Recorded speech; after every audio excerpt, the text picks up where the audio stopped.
TEST-2. You will hear a number of different recordings, and you will have to answer questions on what you hear.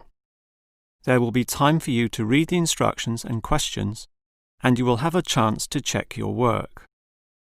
All the recordings will be played once only. The test is in 4 sections. At the end of the test, you will be given 10 minutes to transfer your answers to an answer sheet. Now turn to Section 1. Section 1. You will hear a young student, Andrew, ringing an employment agency inquiring about their services. First, you have some time to look at questions 1 to 7.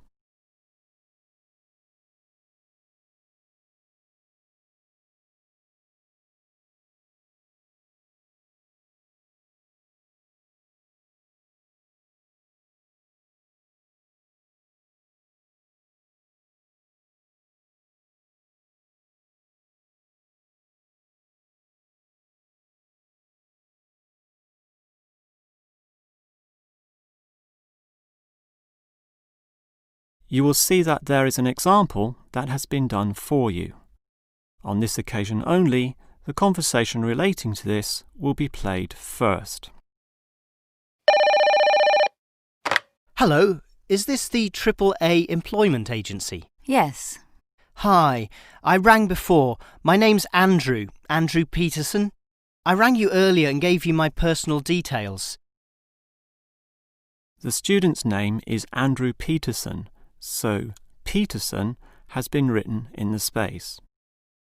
Now we shall begin. You should answer the questions as you listen, because you will not hear the recording a second time. Now listen carefully and answer questions 1 to 7. Hello, is this the AAA employment agency? Yes. Hi, I rang before. My name's Andrew Peterson. I rang you earlier and gave you my personal details. If you remember, I'm that student looking for work during the summer holidays. Oh, sure. Actually, I have your file right here. But we still need to add some further information. Yeah, that's what they told me, and that's why I'm ringing. What do you need to know? Well, we have to know your main level of education. It's a degree, I suppose. Yes, but I'm still doing it in engineering. It's quite interesting. Some of my friends are studying computing, though, so I'm interested in that also. Well, I'll just write in your main degree subject, engineering. We usually have a demand in computing, though. Have you worked with computers before? No, I just do some programming for fun at the university, but I almost got a job as a computer designer once. Actually, the only job I've ever had was as a car salesman, believe it or not. Well, at least you've had experience dealing with customers. What about hobbies, though? Sometimes they can help develop useful skills. In my free time I don't do much, mostly study. I play chess occasionally at the university chess club. That's right next to the tennis courts, but I'm not interested in that. Chess helps develop analytical skills, so I'll put that down. Of course, it's your main skills that employers want to know about. What would you say they are? Well, I'm in my 3rd year now, studying electrical machines and generating systems, but I'd say electronics is my best skill, much better than, say, my machine skills, which aren't so good, actually. OK. Machine skills are in demand, but so too are electronic ones, so we might be able to find you a part-time job in that field. But what sort of money do you expect to get? Oh, anything, really. I'd want the standard payment, let's say. What's normal? 1,000 a month? 1,500? I'll just put $1,200, OK? That's fine by me. When can you start? Say, within 2 days? Easily. Actually, less. In fact, just give me a ring and I'll be able to start immediately. Although I admit it'll take me a few days to get used to getting up early in the morning. OK, that's just about it. Unless you'd like to add anything else which may help with your application? Not really. I ride a motorbike, but that's unimportant. I'm friendly, but every applicant claims that, right? I can speak another language. Ah, that might be useful, depending on the language. Is it Chinese? A Chinese speaker would go down well. Spanish, I'm afraid. You see, I grew up with some friends who came from South America. Okay, I'll write that down, but I don't think it will help that much, sorry to say. Before you hear the rest of the conversation, you have some time to look at questions 8 to 10.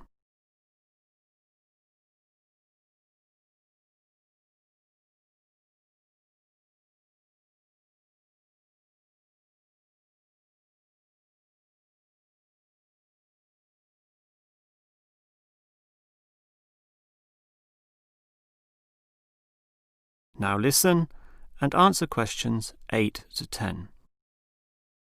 Well, thanks for your help, and hopefully I'll get a job soon. But can I just ask one more question? Sure. What basically are employers looking for when they interview someone? Oh, many things. Being hardworking, diligent, and focused on your job is good.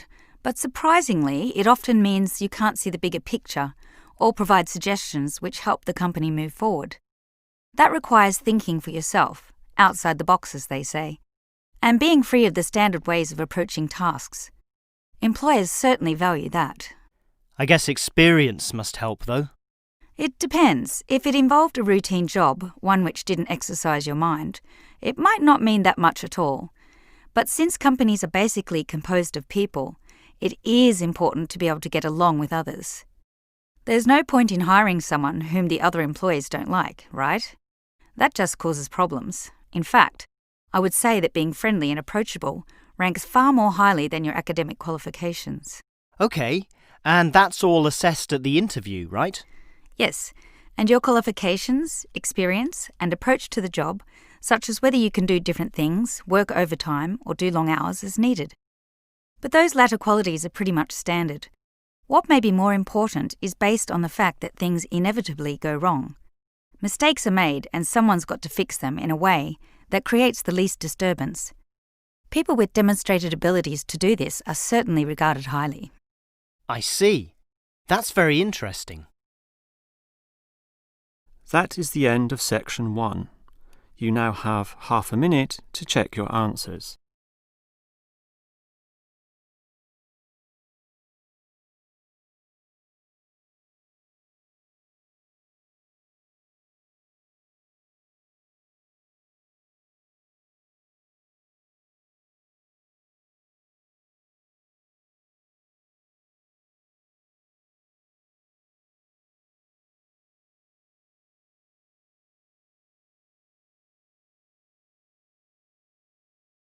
Now turn to section 2. Section 2. You will hear the manager of the fitness centre giving information about the centre to some new customers. First, you have some time to look at questions 11 to 15.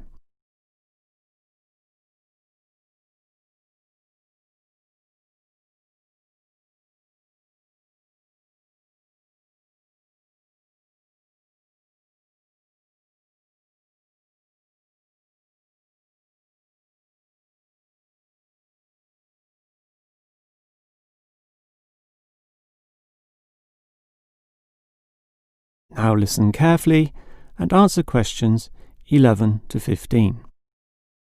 Hello everyone, and welcome to the Fit for Life Health Centre, a place which, as the name suggests, is not just for short-term solutions, but rather intends to put you on a sensible and achievable footing for the rest of your life. And that's how we're different. For example, we could immediately put you on a harsh exercise program, expecting you to work out every day, but such a plan would see you quickly lose interest. That's why the initial step is a 1.5 hour consultation in which your lifestyle, current situation, and long-term goals are all thoroughly analysed. Now, an important part of this consultation involves analysing what you eat. There's no point exercising here and losing weight, then putting it all back on later. You will need to show self-control and discipline in your diet, and we'll work on that. Similarly, we'll put you on an exercise regime suitable for your level of fitness. So that will involve a test where we will take you through some activities. Then measure your heart rate and blood pressure to determine how fit you are. This will be monitored during every subsequent consultation, along with your exercise schedule, and that occurs monthly and not half-yearly, as with many other centres. As to our actual exercise machines and programs, you will have to decide whether it is muscle mass, stamina, or general fitness that you want to develop. Think about which of these three you want to target, and we'll design a specific program for you. But remember, bulging muscles aren't necessarily suitable for everyone. Sometimes it's better to think in terms of two simple concepts: muscle definition and stamina, or, if you are female, being fit and healthy, in both mind and body. Before you hear the rest of the talk, you have some time to look at questions 16 to 20.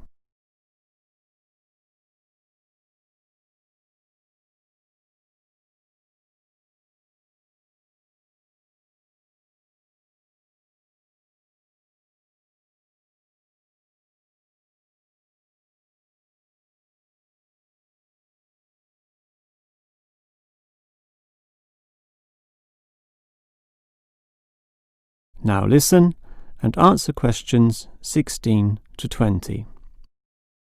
Now, if you're going to work out at this gym, you'll need to think about your reasons for exercising. So let's consider that in more detail. Muscle mass is certainly popular with the guys, probably seeking to impress the girls, and with muscles comes the confidence to do that, right? Well, for that, you'll need our high-stress weight units, where pumping iron is all the rage. Moving on to other benefits, one of the main ones is beating the tension of life, right? And the longer the exercise is, the greater the rewards in this respect. Thus, playing squash can certainly help, and so can swimming. But what's much better, as every jogger will tell you, is their activity. So we have ample jogging machines and they're always popular. They can provide good fitness too, as can the yoga classes. However, again, let's not forget playing squash, which I would say is the optimum way to improve your general well-being. Such an active, energetic game, plus the competitive element, drives you forward into high levels of health and fitness. These, of course, are the ultimate purposes of being here, but remember, the centre is full of like-minded people, all of whom are interesting to meet and valuable sources of information. The yoga classes have a pre- and post-meeting session, so you'll certainly meet others there, although they'll all be yoga enthusiasts, which limits the range somewhat. But whether doing yoga, swimming or exercising, everyone showers, right? So those facilities are where you'll hear all sorts of interesting conversations and really get to know people. Not like the front desk area, which is mostly empty as patrons go immediately inside to do their exercise. Of course, the front desk can answer all your questions and has information brochures and such like, but for knowing more about a greater variety of subjects and community concerns, look at the notice board in the yoga studio, where there's a huge array of papers, leaflets and articles, all for you to read and consider. That is the end of section 2. You now have half a minute to check your answers.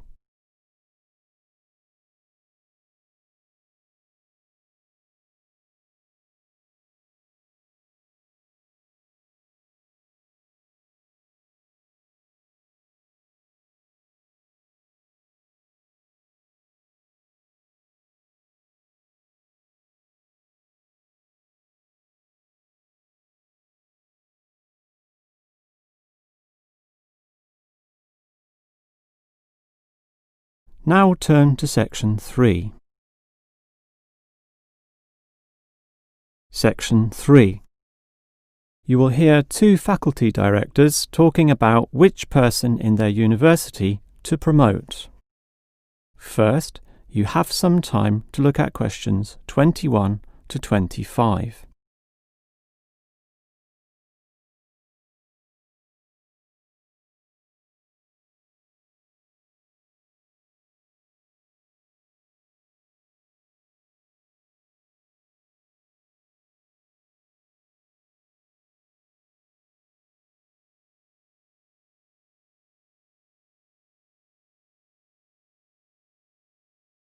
Now listen carefully and answer questions 21 to 25. OK, we've got to decide who to promote to leading education officer. Someone from the arts faculty, I suppose. Well, it can be from any faculty, since the position requires more general skills. Handling personnel, settling disputes and motivating them to focus on the task. It was the last position which involved computer knowledge, not this one. Surely computer knowledge would help. So too would knowledge in the arts. Sure, it would help, but the key criterion is being able to direct the staff appropriately. So it doesn't matter then from which faculty we select our candidates? Not really, but I've already looked at those from computing and rejected them all. Why? They're all too new, lacking in sufficient experience, whereas these ones from the business faculty are long-timers, so we'll take someone from there. I suppose you're right. The arts faculty doesn't present much in the way of suitable candidates either. But we'll still have to train the person, teach the ropes, as they say, and he or she will have to expect to do overtime as needed. Of course, it can get so busy that if we were open on the weekend, they'd have to work then as well. Just as well we're a Monday to Friday university, right? Right. But are you sure these people will actually want the job? The salary isn't such an improvement on their current ones. I know, but there are benefits. You get overtime rates, a nice place to put your car, as well as additional petrol money if you drive for company purposes, which they'll probably be required to do. But those benefits are quite limited, especially given all the work and responsibility involved. People often don't like that. They prefer the creative freedom of less senior teaching positions. Yeah, I know. But these candidates should realise that if they do this job well, there'll be more promotions down the line. You know how everyone likes having their own office, right? Sure. Well, that would come after a few years, if they're prepared to work hard and grow with the university. Yes, that should attract these people. Before you hear the rest of the conversation, you have some time to look at questions 26 to 30.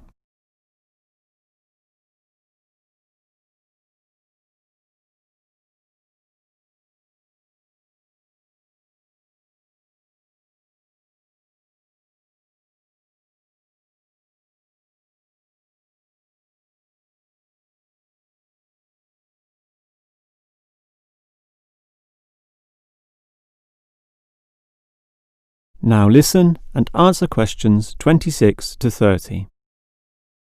Well, that's enough talk about the job. What about the actual candidates? How many do we have? I've narrowed it down to 4. Just using their first names, that's Stephen, Abdul, Lek and Oscar. As you said, there's quite a bit of experience between them, about 34 years in all. What's the exact breakdown of figures? Abdul and Stephen both have 7 years. Lek has 1 more, and Oscar is the most experienced at 12. But who's the most qualified? Stephen and Abdul have an MBA. Oh, sorry, Abdul's got something called a MBP, some foreign thing which translates as Master of Business Practice. I'm not sure what that is, but does he do the job well? Very well, apparently.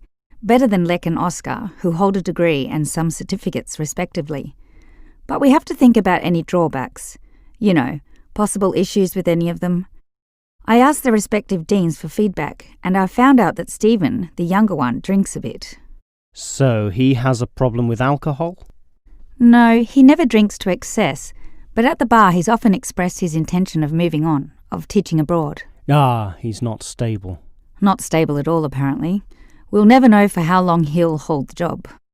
We need stable personnel, and people without family problems or sick relatives like the last guy we promoted. What about Abdul then? Will he do? He might do, except his English language ability is limited. It's functional but a bit broken, and meaning is sometimes lost. That's not the problem with the next candidate, Lek, who has good language ability, but this job involves handling people, and his dean says Lek's attitude is bad. In what way? His manners are okay, and he's interested in his job, but he believes there should always be adequate leisure in life. He definitely won't work overtime and complains a lot already about his job. But this last candidate, Oscar, is probably not the right one either. Why not? Not another problem with language. His first language isn't English, but he speaks it well enough. He's stable with a good attitude, but his age is the problem. Age is not a problem. That would be ageism, and I don't believe in that. But with his age comes health problems as well, and serious ones at that. Oh, that might be an issue then. That is the end of section 3. You now have half a minute to check your answers.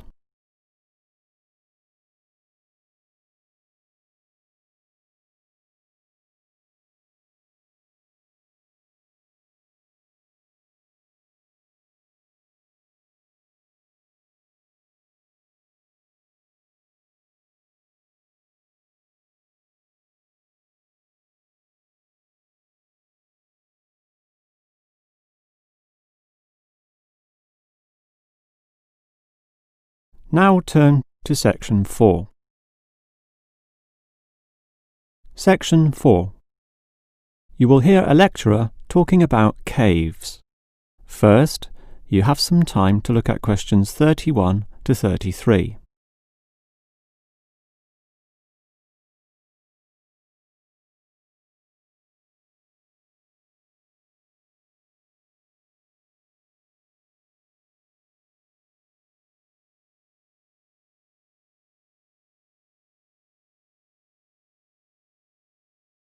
Now listen carefully and answer questions 31 to 33.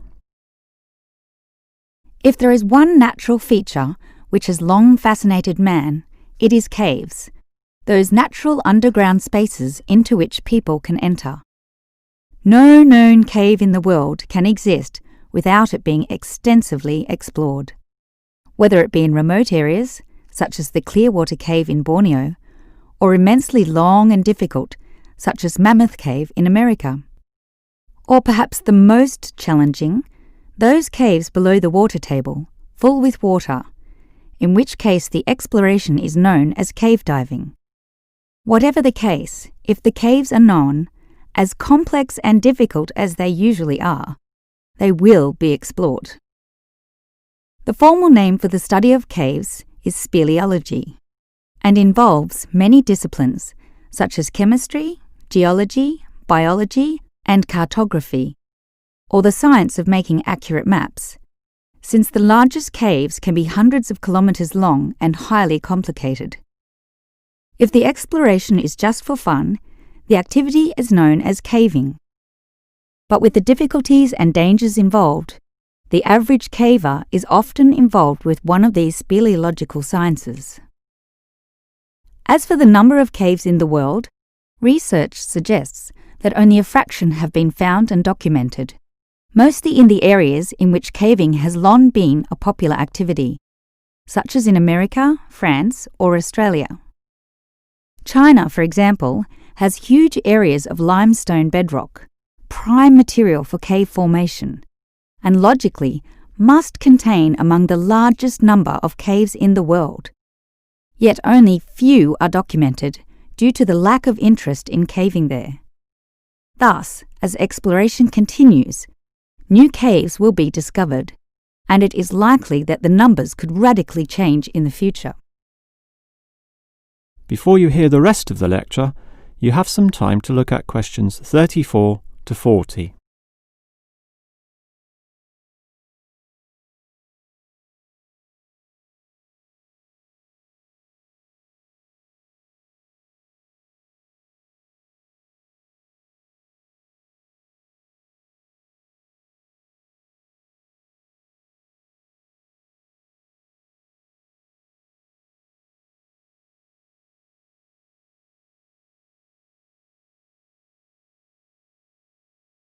Now listen and answer questions 34 to 40. With caves being such mysterious and intriguing places, the obvious question concerns how they form. The most common cause is the effect of slightly acidic water in a process called dissolution. Here, water seeps into the ground and down through rock masses.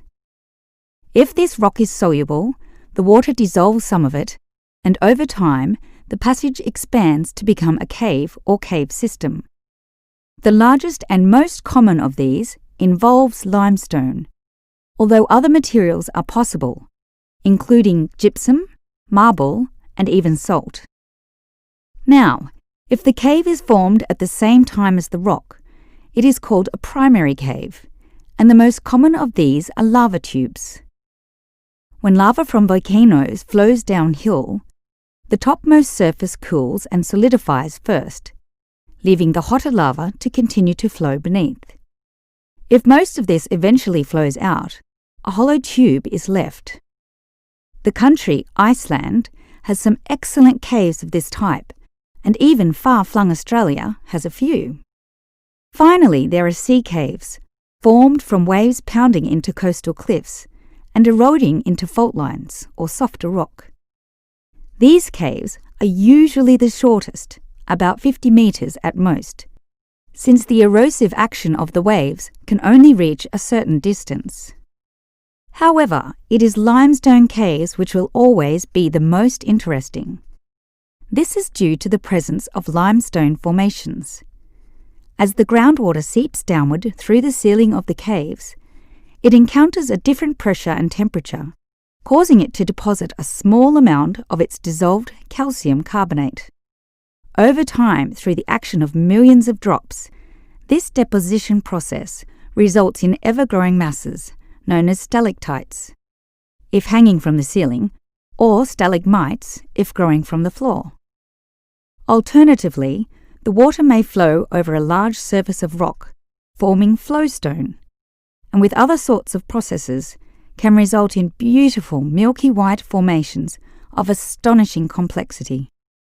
One of the best examples of this, as well as of what surprising discoveries may yet await, is the Lechu Gila Cave in New Mexico. In the 1950s, some cavers heard the sound of wind underneath some large boulders on the cave floor, a clear sign of a deeper passageway. It took until 1984 for a group of cavers to gain permission to start digging, and 2 years later, in 1986, they broke through into a walkable passageway, unlocking one of the longest cave systems in the world, the deepest in America, and some of the most beautiful formations ever found. Unusually, many of these were yellow with sulfur, suggesting that the caves were a result of hydrogen sulfide from nearby oil deposits. This was forced through fracture lines, combining with existing groundwater to form sulfuric acid, dissolving the limestone from the bottom up instead of the normal top-down seepage, which characterizes most limestone cave formations. That is the end of section 4. You now have half a minute to check your answers.